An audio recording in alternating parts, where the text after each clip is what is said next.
মধ্যপ্রাচ্যের রাজনীতিতে আবারও বাড়ছে উত্তাপ। ইরানের ভেতরে সরকার বিরোধী বিক্ষোভ, বাইরে আন্তর্জাতিক চাপ, সব মিলিয়ে তেহরানের উপর চাপ যেন দিন দিন তীব্র হচ্ছে।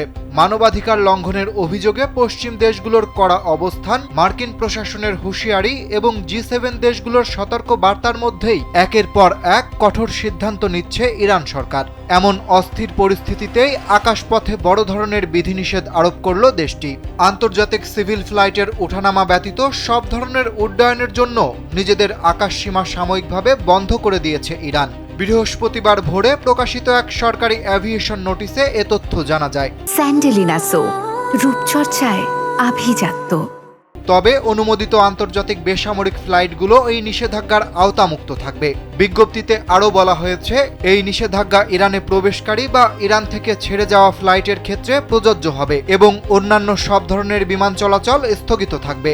এদিকে মার্কিন প্রেসিডেন্ট ডোনাল্ড ট্রাম্প জানিয়েছে, ইরানে বিক্ষোভকারীদের মৃত্যুদণ্ড কার্যকর করা স্থগিত রাখা হয়েছে বলে তাকে অভিহিত করা হয়েছে। তবে তিনি সতর্ক করে বলেন, ওয়াশিংটন পরিস্থিতির উপর কড়া নজর রাখছে।